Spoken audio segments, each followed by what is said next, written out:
En annonçant la dissolution le 9 juin dernier, Emmanuel Macron a ouvert en France une période d'incertitude. Qui l'emportera à l'issue des législatives anticipées le 7 juillet prochain? Le RN accédera-t-il au pouvoir? Enverra-t-il aussi à Matignon un Premier ministre? Les Français, et notamment les patrons, s'interrogent. Le patronat particulièrement inquiet des éventuelles répercussions sur les affaires.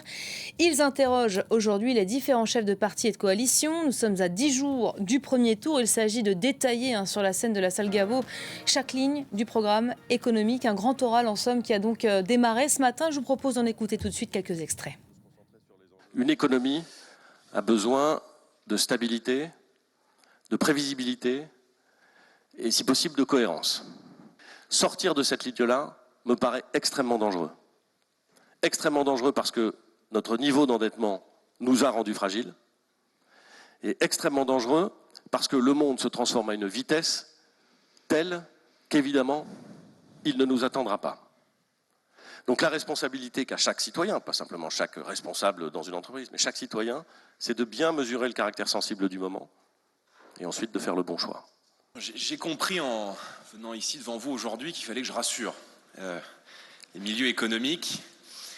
Je pense que la France est aujourd'hui à la croisée des chemins, que la situation budgétaire du pays et que la déraison budgétaire dans laquelle nous sommes plongés depuis 2017 fait peser un risque de décrochage économique, que ce bilan de 300 milliards d'euros de dettes supplémentaires depuis 2022, d'un état des lieux de 3 000 milliards aujourd'hui, record également du déficit public et du déficit commercial, impose d'abord de l'humilité de la part de ceux qui en sont comptables et surtout un esprit de responsabilité pour ceux qui s'apprêtent à leur succéder.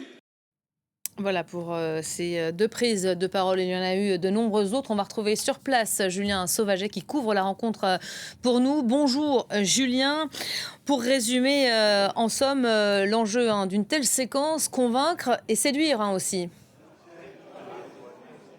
Et oui, c'est tout le but de cette journée. Alors même si Patrick Martin, le président du MENEF, a indiqué qu'il n'était pas ici aujourd'hui pour distribuer des bons ou des mauvais points, il s'agit très clairement d'essayer de clarifier les programmes, de donner des éléments chiffrés, précis, un calendrier. C'est ça qu'attendent ici en tout cas les patrons. C'est ce qu'ils m'ont tous confirmé lorsque j'en ai parlé avec eux. Car, les marchés, les entreprises ont besoin de pouvoir se projeter dans l'avenir, de pouvoir réaliser des investissements sans avoir un changement de règles qui viendrait tout mettre par terre. Et donc, ils avaient besoin ce matin, ce qu'ils sont en demande, c'est d'avoir des réponses très concrètes. Et à ce niveau-là, c'est un petit peu la déception qui règne ici parce que, peut-être est-ce dû à cette campagne éclair pour ces législatives.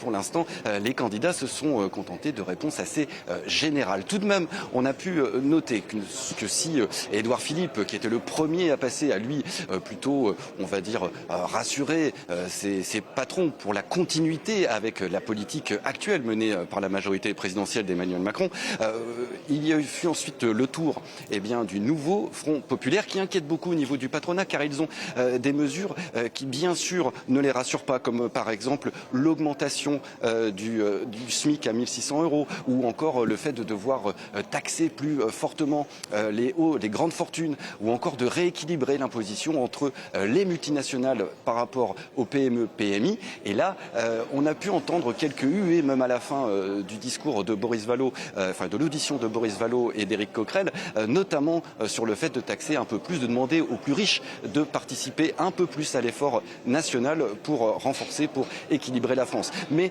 cela manquait de chiffrage, nous a-t-on dit ici, et d'ailleurs ils en avaient bien conscience, tous les deux, ces deux représentants du nouveau Front populaire, puisqu'ils ont bien indiqué que le chiffrage viendrait dans 2 jours. Et oui, car ils n'ont pas encore eu le temps de finaliser ce chiffrage. Alors bien sûr, donc un peu de déception. Jordan Bardella est lui passé ensuite accompagné d'Éric Ciotti.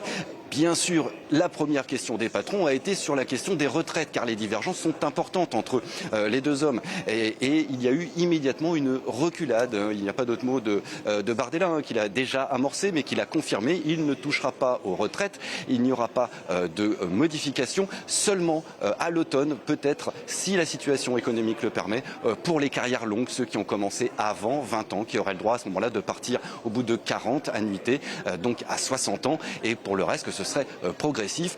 Mais Jordan Bardella a été très clair. Pour lui, la situation économique est suffisamment difficile pour ne pas rajouter de réformes et de ne pas modifier, revenant donc ainsi sur une de ses principales propositions de campagne, ce qui a finalement rassuré ici les patrons, où ils se sont dit qu'au moins il y avait du pragmatisme et de la malléabilité de la part de Jordan Bardella, et qu'il serait peut-être tout simplement beaucoup plus facile de le tenir, si je puis dire, contrairement peut-être au front de gauche qui lui, au nouveau front populaire qui lui va au moins tenter d'appliquer les mesures énoncées, ce qui n'est pas obligatoirement du goût des patrons. Merci beaucoup.